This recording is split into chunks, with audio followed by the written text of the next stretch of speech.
Hi, everyone. I'm Heidi Ferguson, and next to me is Fresta Ramsey, and this is Fierce Honest Hearts. So we had a little bit of a glitch to start out with, and that was on my end, and I was a little taken back because, to my knowledge, of course, I never have any Wi-Fi issues. So anyway, yeah, that was a little startling, and let me start with a check-in. So it's been a week and it's only Wednesday, right? I can't believe we're only halfway through. They call it hump day for a reason. And so let's see what is happening. Well, I took a risk with my family, and because I know that if things feel a little off or crunchy to me, that I want to fix that, for at least for myself. And so what I did was I took a risk, and I made some suggestions as far as communication goes, and it was responded to very well. And so I'm feeling really good about that. And so I guess I'm sharing that because, when we put what we do out into the world for others, people show up. Like, they may not like it, and they can respond to that, and they can react to that, and that's totally fine. And they could also react a different way, right, in our favor. And so, and I also think it had a lot to do with how I presented it, and shared it, and they were like, oh yeah, we get that, that makes sense, that feels good, and we're going to do our best to step up and make this happen. So there are a couple other ways that I'm changing the narrative, which a friend of mine shared with me. She's like, do you realize this is what you're doing? And I'm like, I don't know that I was conscious of it, but now that she's brought it to my attention, I'm like, yeah, I really am changing the narrative as far as the way that we communicate. And because when you have, generations of family, right, who are communicating, like, are doing the best to communicate the way that they communicate, and it could be it could be better, right? And we don't really, like, in the past, we didn't have the tools, we didn't know what that meant or how that might look. I'm like, yeah, so now that I'm getting the skills, now that I'm putting these into practice, I can share these tools and these abilities that I have with my loved ones in a way that is digestible. And I think that's also really important, that it's digestible for others, so that they can not only take it in and understand it, but then hopefully, use it and utilize it in their own lives. So the other thing that I wanted to share is that, so last week, and we'll probably talk about that later in the podcast, but we did talk about body image. And so I bought myself a couple of sundresses, and my favorite thing about them is they have pockets. I love a dress with pockets. I think most women do. And anyway, it's so comfortable, and it's cotton, and it's sweet. Anyway, I think that's where I am. That's my check-in. Oh, I love that. Yeah. And it's got like the pinks and the reds, and I love the like kind of strappy ties, and yeah, it feels like a perfect summer dress. And I'm with you on pockets. In the very few dresses I do have with pockets, I'm always like, oh my gosh, a place for my chapstick, a place for a hair thing. Like I'm not utilizing Richard as like my, can you hold this? Can you hold this? Can you hold this? Because I don't like purses. I don't like the clunkiness, right? And I don't need much, but the things I do need, to have them like right there feels really good. So I'm relating to that. And I was smiling because I already heard you share, privately with me about kind of showing up as a relational leader in your family, and then having it go well, which isn't always the case. I just want to bust that might not happen when other people try. And what a sweet thing when it does work and you can all be on the same page, and permission to be messy because habits take time to change. And yet, shared agreements are such an important thing. Okay, can we try to do this differently? Because at least for me, and I imagine for all of you, it doesn't feel so good. So kudos, that's quite a flex. And I'm excited. I'm excited for you and your family and how that could unfold. Yeah.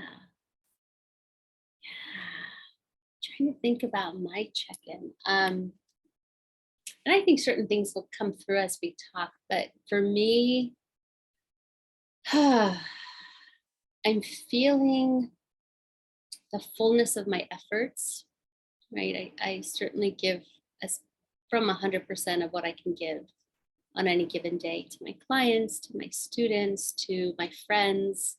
And I think there's a real gravitational pull right now towards rest.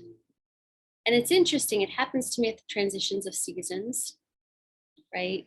Of like the midways somehow, or the place where like I'm noticing a few leaves starting to get color, right? It's the first glimpses, particularly in the Adirondacks where we were over the weekend, like there was some orange up there because they're about 3 weeks ahead. Right. So there's a little bit of, and I'm talking like 1 out of every 30 trees was like this bright flaming orange. And it was like, oh, the prophecy of what's to come further south. So that's been on my mind. And I noticed my sensitivity to even just the awareness that it's coming. I'm not like pulling out my turtlenecks per se, but there's just like the first whispers of, oh yeah, that's happening. And at the same time, when I've shared with you and I get an email about fall sweaters, I'm like, no, I'm still swimming in lakes. I'm still kayaking. I'm still in a sundress. We're not talking about fall sweaters yet, or pumpkin spice, or all the things that people like to get ahead of themselves with. And I have to say, I have a sensitivity for like, oh, the last days of summer. I'm like, shut it. No, we're not there yet, because maybe it's my Los Angelian, it's like September 21st. We can talk about the end of summer, but we're a month away from that. So do not go there. And I know nature does its thing, right, in that transition. So that's what's comically up for me. And then, yeah, I think taking a trip with my partner and having conflict, and how that has both been disheartening, right? Because then like you're both triggered and you're together and you're supposed to be doing fun things. And it's like salvaging, like it becomes a salvage. But it also, once my nervous system got a little more regulated, it was like, oh, I'm seeing what we're made of, which is also important. Because I think early on in our relationship, if we got into a conflict during a trip, the whole trip was just like blown up. It was like smash and burn, right? We couldn't even regulate ourselves enough or co-regulate enough to enjoy any of it. And what we were able to do, though I don't recommend it, was that we were able to hold a truce. Like we got into it, high numbers, really painful on both sides.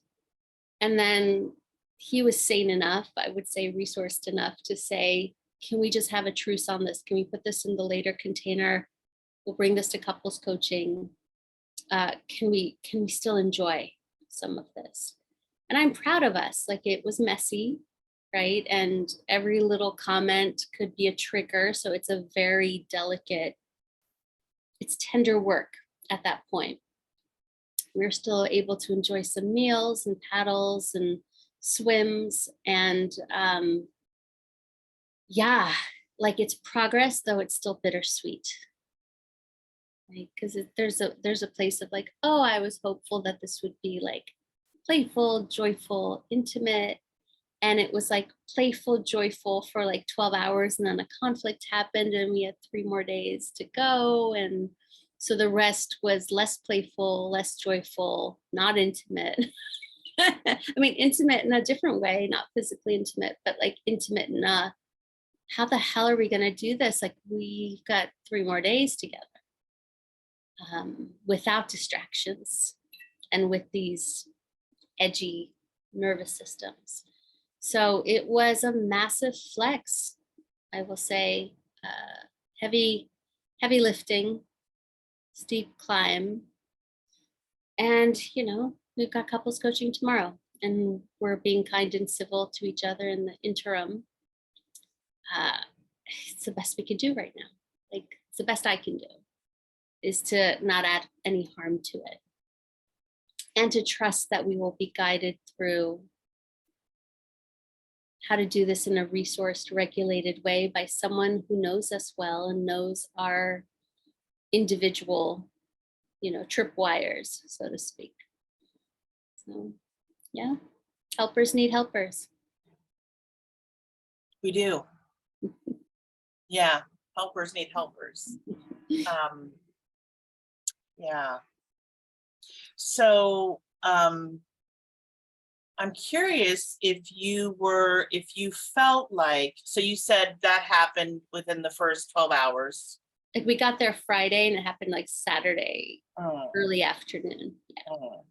So I'm curious if you were able to regroup at all to get to a place where in the back of your mind, okay, so we have couples coaching next week. We can work on that. We can do some repair work on that in next week. But can we get through and at least enjoy ours? Like, did you feel like you enjoyed yourself for the rest of the weekend? Do you feel like he enjoyed himself for the rest of the weekend? Yeah, it's such a great question. I think we vacillated between what I would call the healed part. That's like, I have faith in us. We got this. We'll figure this out, right? The secure attachment part. Very much, I would say, moment to moment, if not hour by hour, to the unhealed, the traumatized inner child, which is like, this is so sad. This is so disappointing. Or are we really able to work this out? For me, I can't speak for him, but my sense is, at least from what I saw externally, behavior wise, that it's a real dance between, I've got faith in us, and oh my gosh, I'm feeling my feelings, and my feelings are really sad. And I have faith in us, and oh my gosh, I'm so disheartened. And it came in waves, as I think grief does. Because to me, I was like, oh, we're going to have this romantical cabin in the woods in our favorite place, which is the Adirondacks. And it's kind of like the kind of place I'd love us to live, with like a long gravelly driveway for a mile onto 50 acres of just mountains, and like how yummy that's all going to be.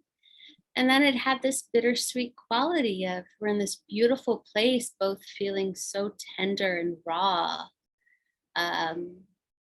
that we were still collaborative. I think, healthy relationships have, I'm going to call it, the ability to still feel the team, even in a conflict. Even if we get adversarial, they're still like, wait, but I'm supposed to be part of a team. Sure. And yeah, it was both. It was really mixed. I don't think we were like, oh, yay, like, let's go see this beautiful waterfall. It was like this somber, we're going to go enjoy this beautiful waterfall, but we're both hurting. Yeah. And that's exactly when one should be bringing goodness and beauty and joy. Yeah. Right? Yeah. But bittersweet's my word. Yeah. You were holding a lot. Mm-hmm. You were holding a lot. Yeah. Yeah. Wow. That's some, just from my perspective, I feel like that's really mature. Thank you. To have the ability to do that, to use your tools and to be able to handle it as best you can, because that's a lot. I feel for me, I know if I was in that situation, that would be a lot for me. It's enormous. Yeah. Thank you for naming that. Yeah. Yeah, That's what I mean by it showed me what we're made of. And man, if we, there's always wanting better than that. sure. Yeah. Yeah. Mm. Okay. Icebreaker. Wow. Yes, it is. Yes, it is an icebreaker. Can you imagine us at parties where we're just like feeling what's inspiring you? What's alive for you right now? And people are just like, yo, I don't even know your name. Right. Oh gosh. Yeah. Yeah. So, you mentioned intimacy or the lack of intimacy. And so what I wanted, just in my own experience,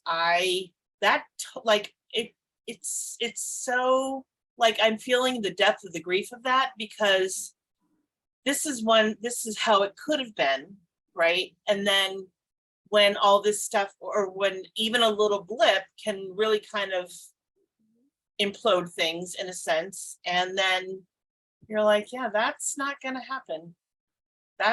I'm not feeling that. Because I think the prerequisite is some safety, right? And if the amygdala is on and the prefrontal cortex is off and neither of us are feeling safe, then, I got some nice silky legs going on, but we're not, as you know, as women, it's like, I'm ready to go. Yeah. And well, Yeah, right, because we have prep work to do. I mean, some of us probably really want to do it, and anyway, yeah. So the reason I'm mentioning this is because in 2 weeks we're going to have Lucy on as a guest, and she is a sex and relationship coach, and I would just be curious to hear from her if there's a way in that moment to turn this around, like so that the 3 days can at least have more of a feel of connectedness. Yeah. And then, you know what I mean? I would just, because I have no idea. I don't know, but I'm just curious to hear from someone who is an expert in that field. If there's a way to turn that energy, at least some of the energy, so it doesn't feel so heavy. Yeah, I'd love to ask her, and I'm so curious to hear what she has to share with us around that. And frankly, personally, because of the neuroscience lens that I tend to live through, right? It's like, gosh, I think it's even 80%. 80% of the data that goes to our brain goes through our body. And about 20% goes from our brain to our body. So we have a lot of leverage with our physical body. And I could be of the mind, obviously it would take a willing partner, that I could be in a total fight with my partner and consciously choose intimacy and sex as a way to go, remember us, like remember me, remember the good, remember this connection from a bodily place. I mean, not to do it as like just to do it, but to do it really consciously with this is us. And then could this translate into our emotional safety, our mental safety? But some people, their bodies just can't go there when they feel unsafe. There's got to be either a knowing that works or a possibility that could work. And I'm all for that personally. It takes like kind of harumphing off the edge, right? It's not like, oh, yay. It's like, okay, let's try this because this actually might help. So yeah, we should ask her. Yeah. And it's interesting that you because I too am definitely supporter and a proponent of that. And because like when I hear that, when I hear couples who have makeup sex, I'm just like, what is that? Because to me, that's foreign. I would love to have that, but you have to have a partner who's willing to do that, right? And yeah, and if your partner has not done the work and can't get there, it's not going to happen. And that feels, for me, for me, it takes the sadness to an even deeper level. And I'm just, and I want to shake, like I want to take the person by the shoulders and just be like, come on, we can do this. Like, trust me, you know? But like I said, if the partner or the other person has not done their work, they're, because the work, and they can't even get there halfway, it's just, yeah, it's kind of a moot point. Yeah. Yeah. And it depends absolutely on their capacity. I think it depends on how high the number is on the nervous system, right? Yeah. Like if I got to a 5 or 6, but I'm still open for connection and my partner's at a 10 and just feeling tremendously shaky about connection, right? Then that wouldn't work. And I certainly know places where I've hit a 10 and it's just been like the worst thing ever. And I can't even contemplate Right. connecting at that point. And I also think it's how we're wired, right? Like some of us recover quicker, maybe have done more of the reps or are built that way. Like there's so many variables there. And some people, it takes days for them to recover their nervous system. And I don't think there's any right or wrong. It's just the pacing could be different for two people. Right. You know, or sex drives could be different. Right. Or, you know, if you talk about attachment styles, you know, more of the anxious attachment would be like, let's connect. And the avoidant attachment would be like, yo, I need space. So there's got to be a middle way. And I'd be really curious to hear from a certified sex coach what that could be. That would be super helpful to know. And if there's a way to help someone bring their number down so that's even possible. Right? If one person's more regulated, could they invite that? Right. Right. Yeah. Would be nice. What's that? It would be nice. It would be really nice. Yeah. And I'm looking forward to, just understanding more about that whole topic, if you will, right? Because there's so much to it. And I'm like, yeah, so how to break that down, and yeah.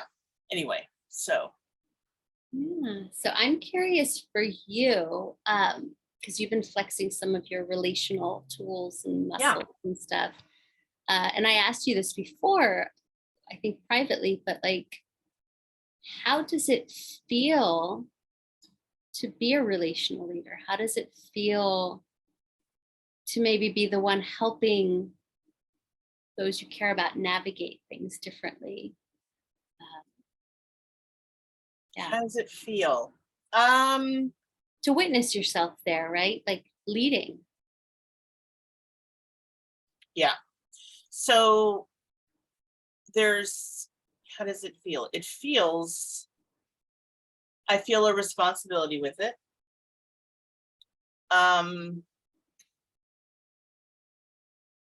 And I feel that I'm being seen differently and witnessed differently and experienced differently.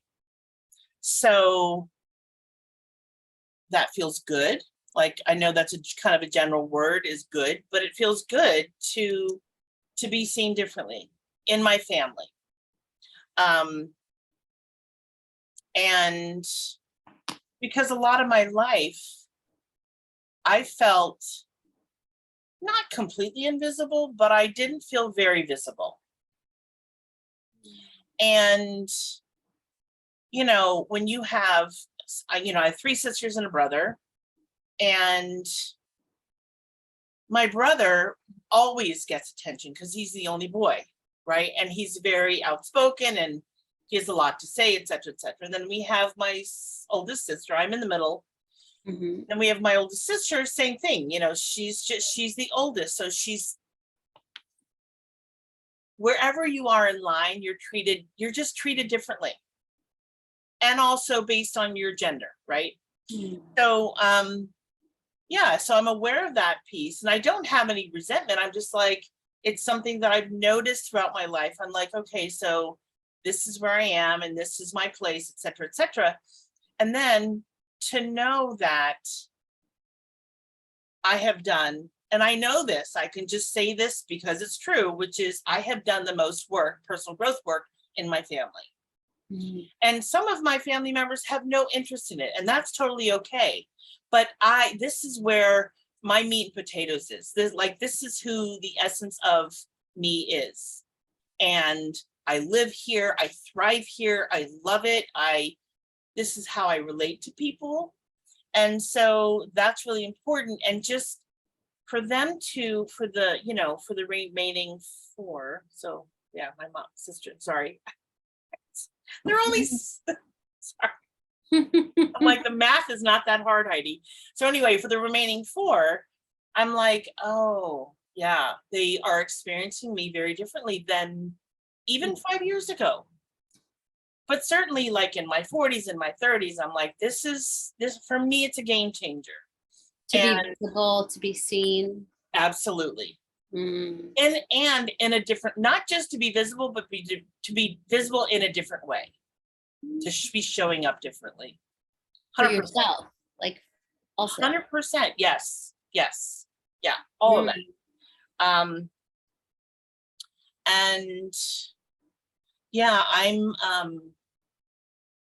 it's interesting because when you use that word, when you said a relational leader, I was like, I hadn't thought of myself in that way. But now that the word has been spoken, I'm like, yeah, that's exactly what I am. And that's exactly what I'm doing. And they're following, which is great. Like, yes, we want to get on board, and we might mess up, and we might, of course, there's always room for error, because I don't expect anyone to be perfect to like get the tools down and all that kind of stuff. It takes reps. Like we talk about that all the time. It takes reps. It takes exercise. You got to keep doing it. Yeah. So that was a long answer to your question. No, that was so juicy. Are you kidding? I have a follow-up question, which is, what does this provide for you? Like, what does it provide for you? What do you have access to when you see your family open to? Because I think this is part of the empath's hero's journey. Sure. When you see the people that maybe didn't quite get you growing up, getting you, or getting value from your leadership. And also getting more insight into who I am. Oh, yes. So your question was, what does it provide you with that you get to be seen that way? Just your personal, like, how does that help you? How does that serve you? How does that feed you? Yeah.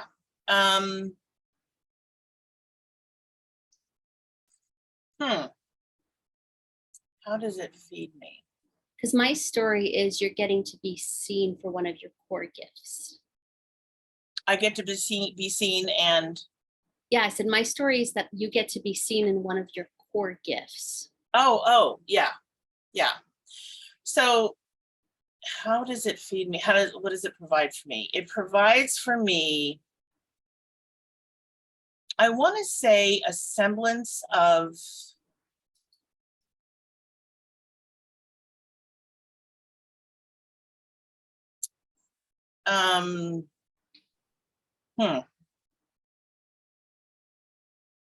the word validation is coming up, but I don't know that that's the word that I really want to use. I think there's another word, and I'm not able to articulate it, but like it affirms something. Yes. Mm-hmm. Yes. Yes, Mm-hmm. that's what it is. Yeah. Yeah. And it affirms more of who I've always been. Yay. And they were missing it. They were missing it because they didn't have enough information. And now they have more information. They're like, oh, that's who Heidi is. Oh, okay. we see her in a different light. We see her in a different way. Yeah. Mm. Yeah. It feels very affirming. Yeah. I know I'm like Barbara Waltersing you, but like, how did they get that information? Like, how did that game change? Barbara Walters. How did that, well, I did it. Mhm. I did it by asking for what I wanted. Mhm. And that took courage. Lots of it. It took a lot of courage because one way was not working. And I had an idea for another way, at least one idea. I had probably had at least 4 or 5 ideas, but I was like, this is digestible for my family. They'll So get this. knowing your audience. Know your audience for sure. And I know my audience. And I'm like, they'll be able to, they'll say, yeah, we get that, you know. And then of course there are family members who need a little bit more support, right? Or coaching or conversation or whatever. And that's okay too. That's totally okay. But yeah, that's me being more visible, making myself more visible to my family. That's what it is. Yeah. That feels courageous to me. It feels empowering too, but I'm just imagining like for our audience, right? If they're in the same shoes of like feeling like the black sheep of their family or feeling like they haven't been met in a specific way. Yeah. What I'm hearing you say is that the personal responsibility is on them, right? Because people aren't going to read our minds or necessarily dig in without our invitation. Right. And that does take a lot of courage. Yeah. Right. And risk, I'm going to say risking emotionally that maybe people say, what the hell is this? I'm not down for this, or any variable of the spectrum, right? From yes to no. It Right. might not be a hell yes. Right. Mhm. Right. And I initially tried it out with one person because communication, I knew that communication could be better. And because we were all doing this one thing that wasn't working, I was like, wait a minute. And Mhm. so this was in a text exchange. And then we got on the phone and I just said, how do you feel about this? And she totally agree, blah, blah, blah. And I said, you know what? I think I'm going to propose this to the family. And that's what I did. And I would say within 30, 45 minutes, everyone responded on board with it. Yeah, I think this is a great idea. Do my best to try it, blah, blah, blah, blah, blah. I'm like, that's all I'm asking. Wow. Yeah. I'm really touched to hear that. Just like the context and buy-in with one person, maybe giving you the impetus, the courage, the like, hey, this could really help us all. Yeah. And then having, because that's not always the case, but in this specific case, that everyone came back being like, wow, what a great approach. Let's try it. Yeah. Yeah. That's braving it in my book. Thank you. It was. And, and I was really glad to take the first bite with my one sibling before proposing it to the family. Cause that it happened organically. And I'm like, this makes sense to me. I'm going to do this. Mm-hmm. Yeah. Because we can all benefit from it. Like we were all making this one, we were all doing this one thing. And I'm like, oh, I know that if it doesn't feel good to me, there's no way that it's going to feel good to anyone else. So let's do something different. Yeah. Yeah.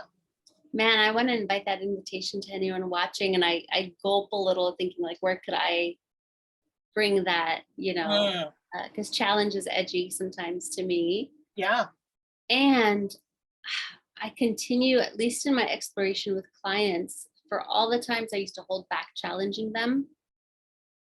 When I started to, or even like challenging my parents or challenging my partner, like people in more of my high stakes, right, relationships, it never felt comfortable, but man, was it worth it. However it felt, right? people receiving it, not receiving it. I'm going to say bearing witness to myself risking emotionally that way and asking for what I need while not holding that like it's going to be a hell yes to everybody else Right. was hugely reparative to me. Right. I even had a conversation today with a friend and like just challenged her on one thing that I felt strongly about. And like the whole time I could watch the dance inside of me that was like, this is good for her. This is me being a good friend. And oh gosh, my caretaker is also online Yeah. going, am I overwhelming this person or am I overstepping? Or are they going to come back and like tell me that felt bad? You know, and it's like, whew, there's that dance there for me of the trust walk, Yeah. right? This is true. This is honest. This is still kind, right? Those gateways of, is it true? Is it useful? Is it kind? Yeah. And then there's still that little part of me that goes, is this going to hurt their feelings? Am I going to have to fix it? And, you know, I think that's some of my own personal trauma when like you have to calm down adults Yeah. growing up, that then you think, oh gosh, am I responsible for this person's feelings? And I have been so pleasantly surprised in the last few weeks when friends have said, thanks for naming that. That sounded that felt fierce and edgy in our friendship. And I appreciate it. Mm. Where I'm just like, oh gosh, do I like, there's still a part of me that goes, oh my God, do I need to check in on them? Do I need to apologize? Because to me, it feels like a lot because I'm feeling the intensity of it. Right. Right. And then to hear that it's appreciated or welcomed or in service to them having growth or a breakthrough, Mhm. I continue to need to collect that evidence Mhm. just for my own nervous system. Right. Right. Yeah. Right. It doesn't go away from me. It's better, Yeah. but I'm still so used to tracking people and their feelings Yeah. that I think it helps me be compassionate and gentle about it. Mhm. But I wince still. I just want to Yeah. name that in case anyone's like, oh, but it feels uncomfortable. It's like, yes, yes, Yeah. yes. It will feel uncomfortable It will feel because uncomfortable. it's Yeah. a new muscle, Right. you know? Right. Just like if someone told me to start doing one-handed push-ups like that, I'm just gonna fall on my face. It's Right. okay. Yeah. And that's going to be really uncomfortable. Oh boy. Right? Yeah. So I have a question for you around that. Mhm. Did you preface the conversation before you launched into, like, did you preface the question or the challenge to your friend before you launched into it? Or yeah. Yeah, I think it's a really good question. I'm thinking of two specific conversations recently. One, I don't think so. I think it was in reaction to some degree, but it was in very honest reaction, Uh-huh. Uh-huh. which is probably why I felt a little janky about it because it wasn't like, hey, could I give you feedback? Are you open to that? That's how I'd like to do it. It was just kind of like, oh, that doesn't feel good for me, right? So it was pretty direct and immediate. That was the one I was worried about. Though I don't worry about our friendship. So like that's a nice buffer. And the other one, I think the whole conversation was around creating a shared agreement. So like the context was set in like, hey, let's figure out what works for us. Uh-huh. So feedback was a two-way street in that. But you make a really good point because that's something I do have to actually remember. Because that's going to help me too, to be like, hey, are you open to some feedback right now? Or do you want me to put it in an email? Or do you want to talk about it later? That way, if I'm getting someone's buy-in, Yeah. that's helpful, even though there's still going to be a little bit of caretaking in me, right? Yeah. Especially if it's the hardest place. I will say the most vulnerable place for me is when I have a need in there. Can you say more? Yeah, like it's one thing if someone's asking for biz advice or hey, what should I do in this particular instance with the relationship? Those are like smooth lanes for me. Mhm. If the feedback has to do with like, hey, I need us to slow down, I'm a little overwhelmed. My own sensitivities, which might have a little shame to them, right? Okay. Or, hey, I'm a little overwhelmed. I've done this with you, right? Where I've been Yeah. like, oh, I'm feeling really overwhelmed. Can we like end this or whatever? I'm still working on the place in me that's like, well, someone else might not feel overwhelmed here.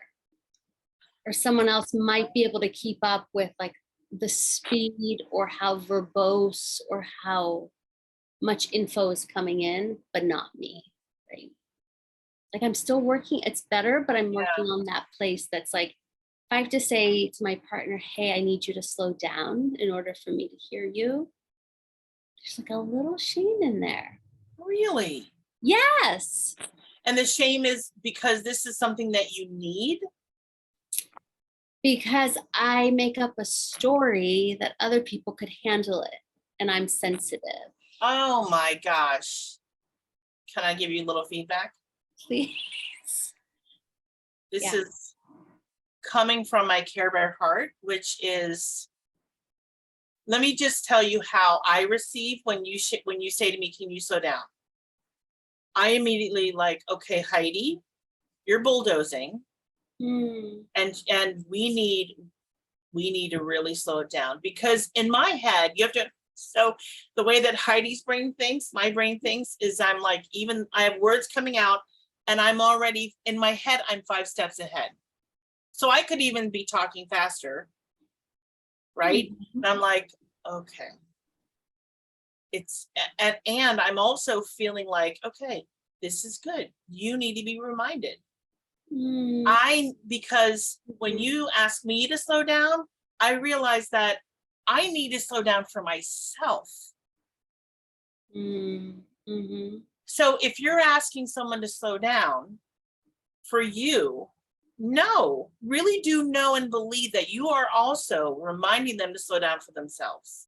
Because if if the pace is too fast, or whatever is happening in yourself, in your sensitive being, chances are they're not feeling.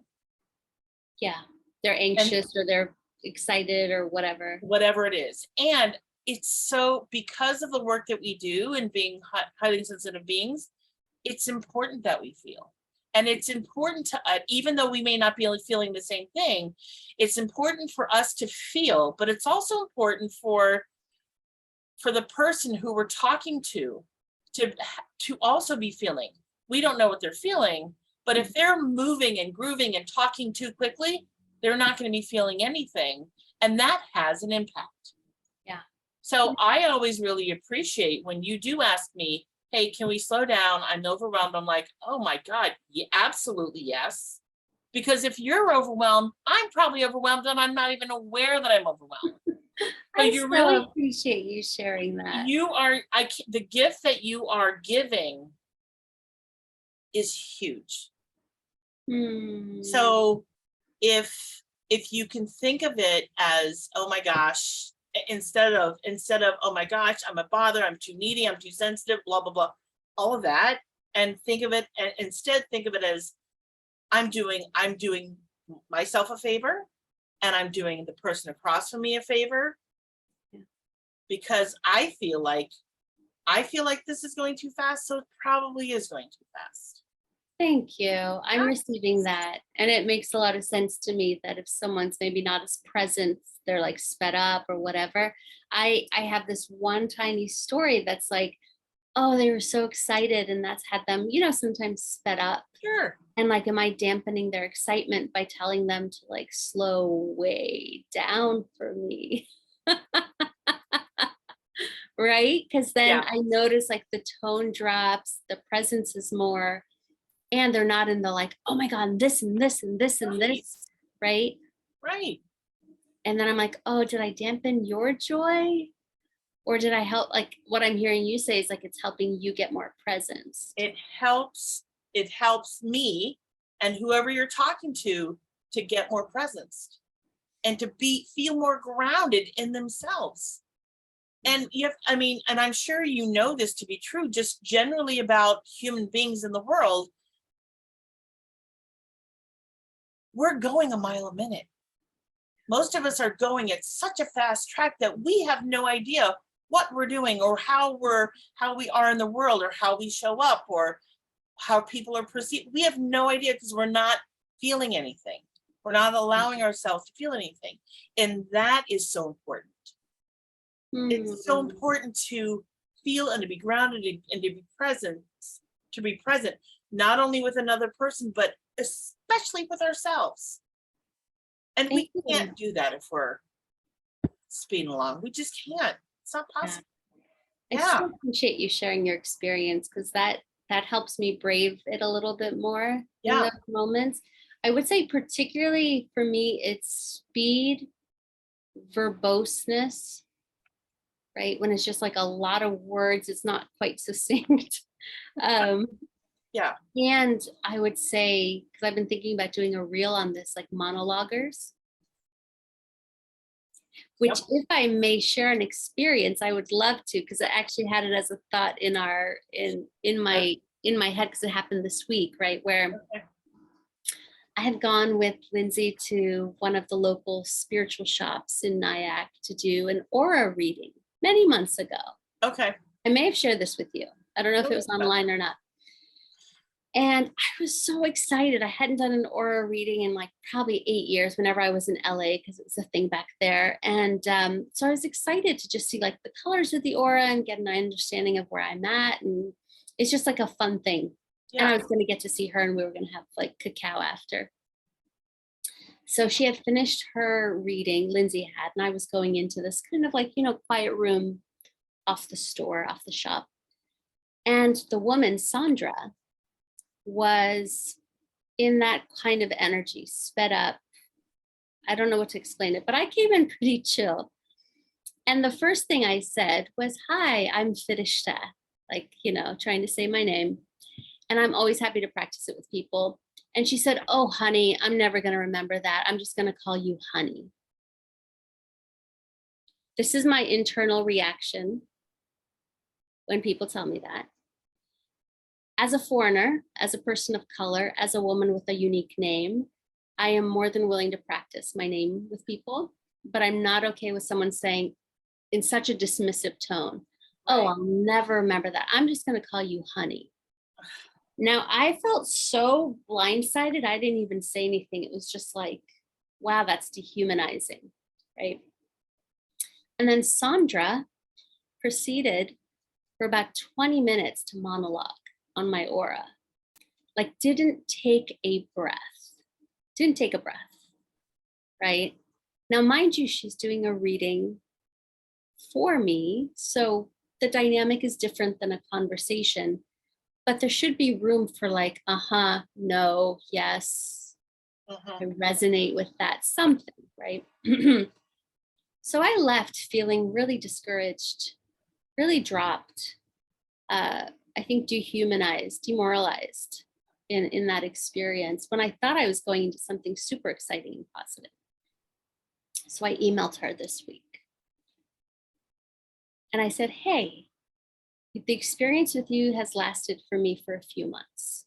Keeps coming up for me. Are you open to some feedback?" She said, "Sure." With some other like darling honey crapola. Sorry. Like, come on, people. Okay, yeah.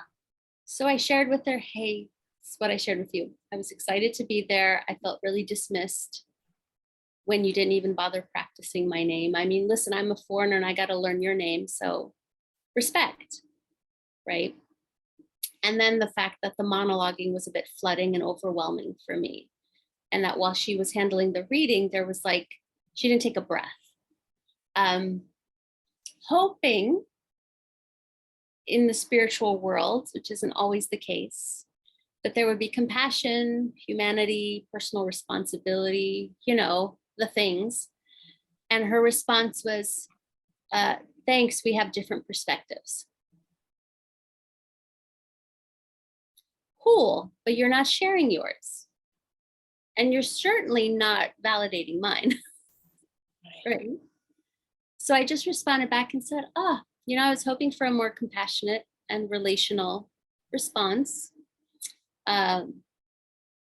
Clearly, you have a different perspective, but you're not sharing it. So I don't know what it is. And in the future, please be respectful of people's names and just check what's happening inside of you that you monologue like that. And her response back was, okay.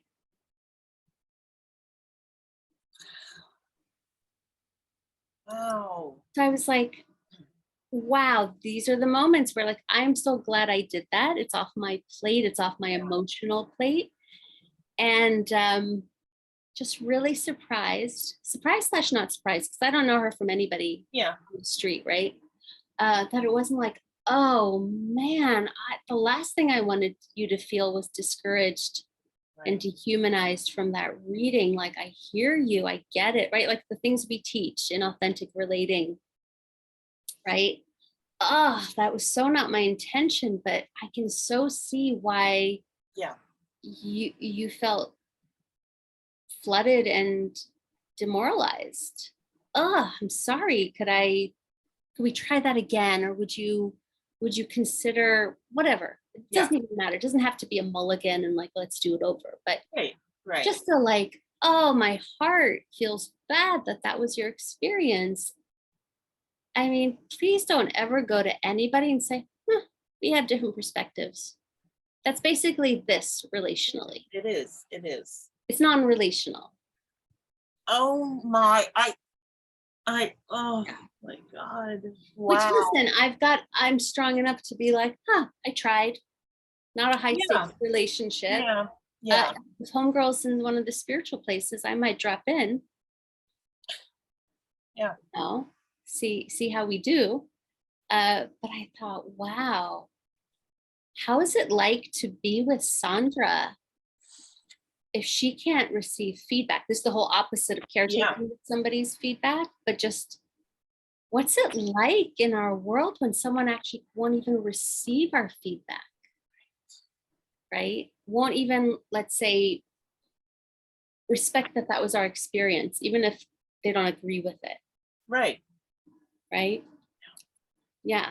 I mean, in the TRS training, it's like, you don't have to agree with your partner or your parent or your sibling that that's what happened. Mm-hmm. But you can step into their shoes and at least understand if that's how they saw it happen, why they feel the way they do. Right. And this was sort of I guess if I made a skit, it'd be how not to do. Yeah. Right. Yeah. And email sucks because it's not the same as a conversation, but. Yeah. Oh boy. Right.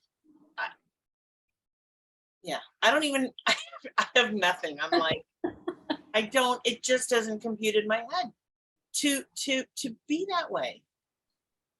Wow. Yeah. It's just so unfortunate. It's so unfortunate on a, pardon? Sorry, I was saying, and it's why we do the work we do. Yeah. Because people don't have to show up that way. Right. Yeah. And how unfortunate for her to just, I don't know, is there like, what's the blind, like, what is that blind spot? Right. I don't know. And the other thing is she really missed an opportunity to grow.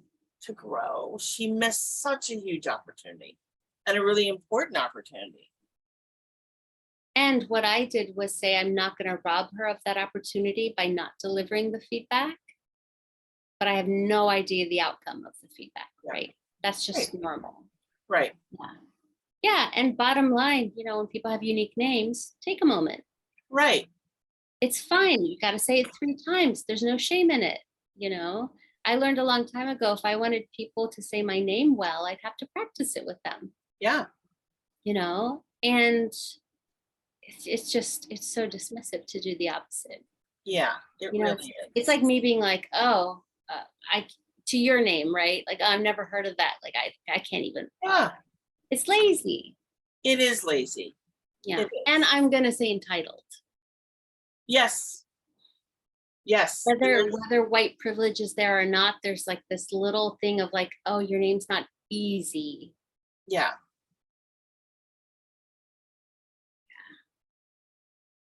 I And don't, yeah.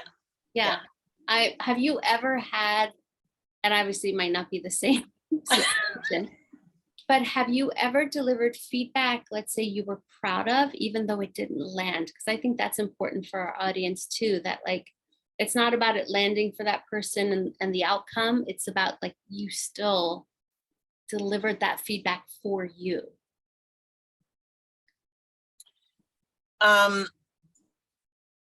Yeah, so that's how I prefaced with my family or with my one sibling before I shared what I shared. I just said, are you open to some feedback? Mhm. Absolutely. Great. Door was open. I laid it out and there it was. And as you know, in my job at Drexel, I give feedback to every student that I see. So I've literally given feedback to thousands of people, thousands. And I would say the majority of students appreciate the feedback. They're really appreciative. There are some who, how can I say this? They have excuses. Justifications. They have just, yes.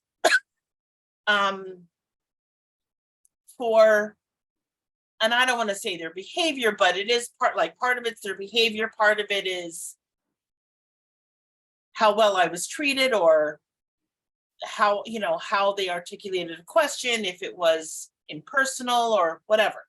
Because at the end of every exchange that we have, as the standardized patient, we are supposed to, that's probably the most important piece of feedback, is to let them know how they made us feel. Like when I say, in an encounter that I, during the pandemic, I lost this family member, my dog is really sick, this person's having surgery, and they don't recognize any of that. Like no empathy or no. No, zero empathy, zero, not even, that sounds really hard. Like that would be enough for me. Mhm. But when there's nothing, that's a huge red flag. Mhm. And so what I say to them is, I will actually repeat, I'll just say, so I'm curious what you thought when I shared with you, blah, blah, blah. And I'm talking about the hot spots. I lost these family members, dog is sick, this person's having surgery, whatever it is. Yeah. I thought about saying something, but I didn't feel comfortable. And I'm like, okay, I can appreciate that you didn't feel comfortable. And human to human, it's really important that whoever's sharing this devastating news with you, that at the very least, you say, I'm sorry you're going through that. That sounds really hard. I'm sorry you lost that family. It doesn't even matter what the words are. Yeah, it sounds like you've been holding a lot, right? Yeah. Like just acknowledgement, it sounds like. Acknowledge, and I call them nuggets of empathy. A little nugget can go a long way. It really can. 3 or 4 words. I'm sorry to hear that. But if you don't recognize, if you don't connect with the person you're across from, you've lost them. Because here's what I would do if this was a real life situation. I would never come back to your practice, which means I would be firing you as my healthcare provider. And they're just like, oh my, like they're so until they hear those words, because that's how serious it is, they're Mhm. like, oh my God, I never thought of it that way. And I'm like, yeah. Like there's a Undoubtedly. gynecologist that I will never go back to. She was so rude to me. I will never see her again. Mhm. She was just so unbelievably dismissive. And I mean, I was like, I can't believe my legs are in stirrups. You're in my thing and you're just being this way. I'm like, you've got to be kidding me. Yeah. Right. It matters. It Right? matters. And even in the medical world, from things, articles I've read, it's like a patient's not going to reveal more things to you, even in that session, that could help you help them if now they feel neglected and dismissed and unsafe. Right. So even that could be a loss. Forget about them firing you. You could have missed the whole thing because they didn't feel safe to share more with you. Right. Whew, such sacred work you're doing there. Thank you. Yeah. Yeah, it really is. I hadn't thought of it in that way, but it is. It's character changing. It's life changing. It's, yeah. Well, I'm just thinking of the times I've needed medical support. Mhm. That's when I felt the most vulnerable, whether I'd injured a muscle, whether I couldn't figure out why I had so much, pain on my moon time, whatever.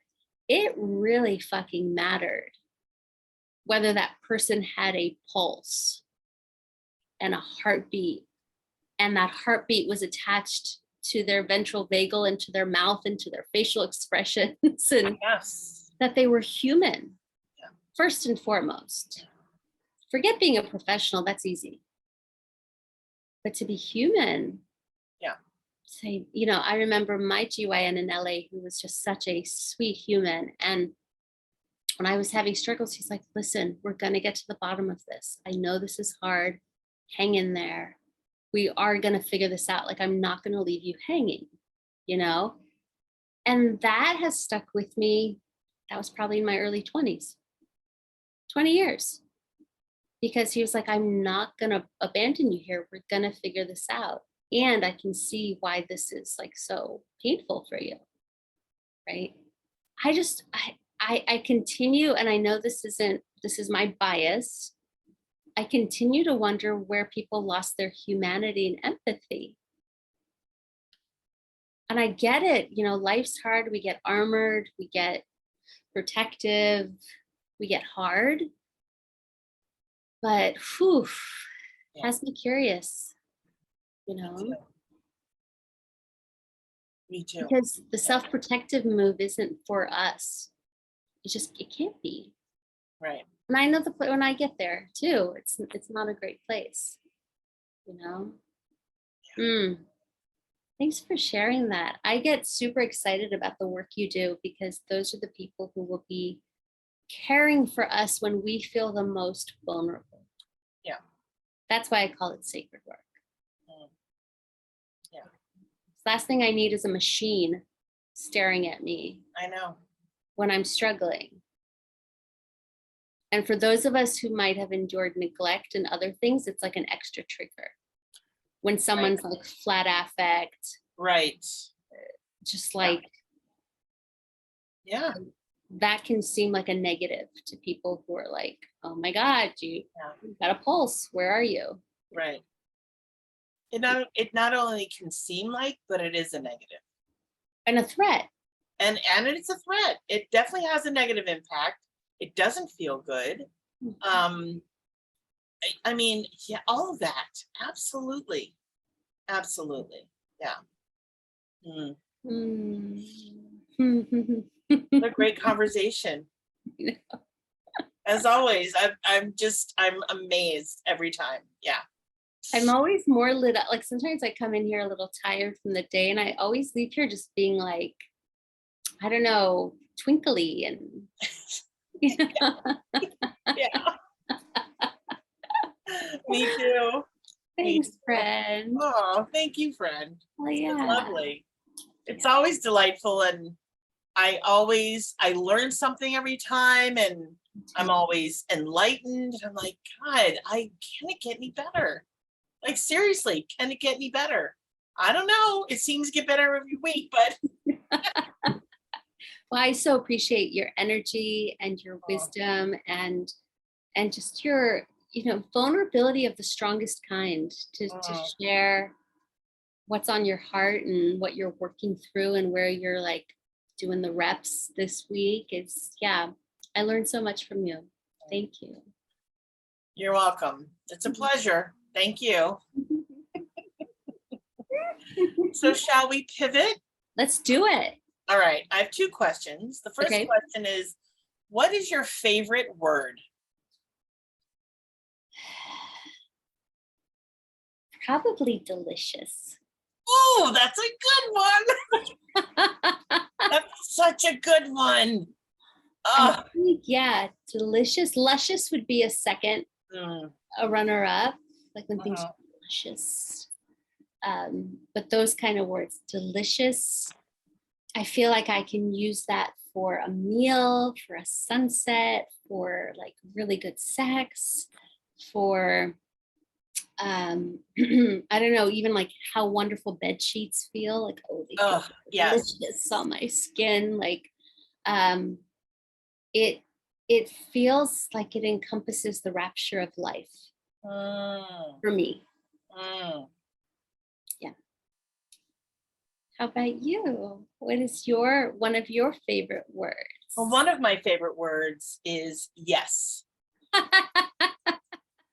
I love yes. And I love no. I Mhm. love no too because it's important, but I'm like, yes. Like When you yes feel to yes life. in your And body, what's that? when you feel yes in Oh, your body. feels so good. Mhm. Feels so good. Mhm. And then I would say definitely a runner up would be passion. Mhm. Passion or passionate or yeah. I just yeah, because I feel like I live in my passion and I talk very passionately when I'm excited about something and that feels really good. Like the yes, I can feel the yes in my body. I can feel passion in my body when I'm excited about something. Yeah. Oh, I love that. Yeah. Yeah. So for you, it's yes, passionate. Yeah. And I'm thinking, gosh, I love words so much. I'm like, oh, delicious, rapture, Yeah. anxious, you know. I use the word delicious when I see like a fat little baby, I just just had that in my mind's eye when you were about to start. like I literally, if I'm like, if someone's, if I see a picture of a baby and they've got these gorgeous thighs and arms, I'm just like, I literally I do see all this. the folds, right? All the folds. I literally go like this. I'm like, are you milking a cow? Like, what are you doing, Heidi? But I'm just like, oh my God, I could eat them. They're just so delicious. Anyway, yeah. So the next question is, what personal habit are you most proud of? Hmm. Hmm. Well, as a recovering anxious attachment style, Okay. someone who would normally just like follow someone around or want to connect or get really anxious without connection, I would say how much I enjoy my alone time now. Like how sumptuous and spacious and yummy it is for me to not like seek, but to kind of like lean back into Hmm. myself and and have my own back in that way. Mm, Yeah, not get like it's the opposite of graspy. It's like yielding. Yeah. So yeah. I'd say if it was a habit, it would be that I really enjoy and have come back home to because I enjoyed it as a kid, alone time, and Mhm. how fun that can be. Yeah. Yeah. Yeah. Ooh, yeah. I'm relating to that. And yeah, I feel like that's just been, yeah, that is part of who I've always been. Um, yeah, Mhm. I dig it. I dig it. How about you? Um, so gosh,